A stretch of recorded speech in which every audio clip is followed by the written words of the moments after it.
Stand tall, walk free. I want to talk a little bit about the TransUnion Bank in 13 and 14. And I want to tell you that it was Diane Redding that I saw at the bank with the police officer in the car next to TransUnion Bank. Yes. And she had a sack and she went into the bank. And I believe it's extortion. What do you think? Something funny's going on when she has to have a police escort to take money to the bank. And at that bank, they send the money to Hong Kong. What do you think about taking our American dollar to another country? No, I don't like it. It takes away from the American people, don't you think? Yes, absolutely. Another thing in the TransUnion Bank, there was a lady by the name of Chu. There was a principal in Notre Dame High School at the time. His name was Chu. So there could be some involvement. What do you think? Sure. It needs to be looked into. Right. And also, they found a Chu. Remember they found a Chu that made a suicide over there by the beach not too long ago, a few years ago? Yeah. So that could be a connection to that. But getting back to that bank, it was very suspicious when I went into the bank when Chu, one of the Chus, the tailor, I told her that I make dolls, and she said that I could have it, my money could be electronically transferred to Hong Kong. What do you think about that? Why? She said it's an easy transfer.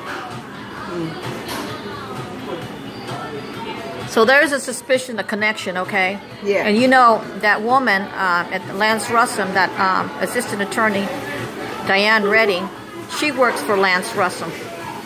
Yeah, and he's a crooked lawyer. And tell the audience why. Because he's been involved in things that need the law looked into. Well, when remember the secretary embezzled some money from the office, Lance Russum office, one of his secretaries. Yes. A few years ago. So that's the thing that I want to talk about. And then I want to talk about something else that you were talking about the Caicos. Yes. About how they transferred the dope. How your husband found out about the dope. Yes. Well, they made phone calls over to Caicos' house. That where he was staying in the motel.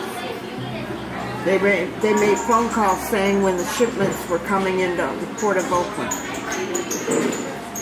And that was the time, what year was that? That was in 96. And what about 97? It continued. 97. It continued, right? Yes. And then the last time on May 11, 1998, tell the audience what happened. My husband was killed in 98. After he was kidnapped and held hostage for long periods of time. Then he came back to me, and he was okay. And then the police chased him, and they killed him on May 11, 1998. And tell the audience the name of the cop. Pat Wyatt. And what do you want done with Pat Wyatt? I want him in prison. Now let's talk about James Stonehouse real quickly.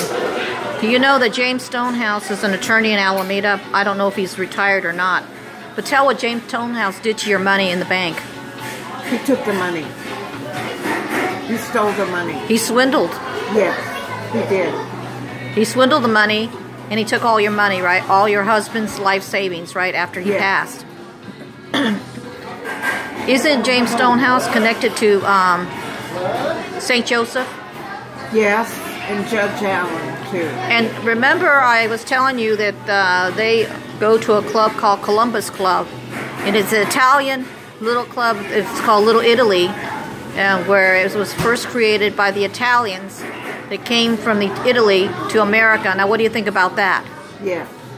And things that James Stone has said in his blog, that he meets with the boys. Now, what do you think about that at the Italian club? Yeah. What do you think? I think he's meeting with the mafia. That's what I think. I believe that. Not too long ago, a few years ago, I saw James Stonehouse, and he asked to speak to Davina Beta.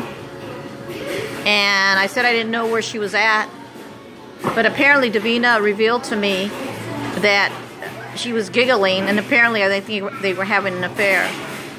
James Stonehouse is a married man, and he cheats on his wife. Yeah. And he's dirty.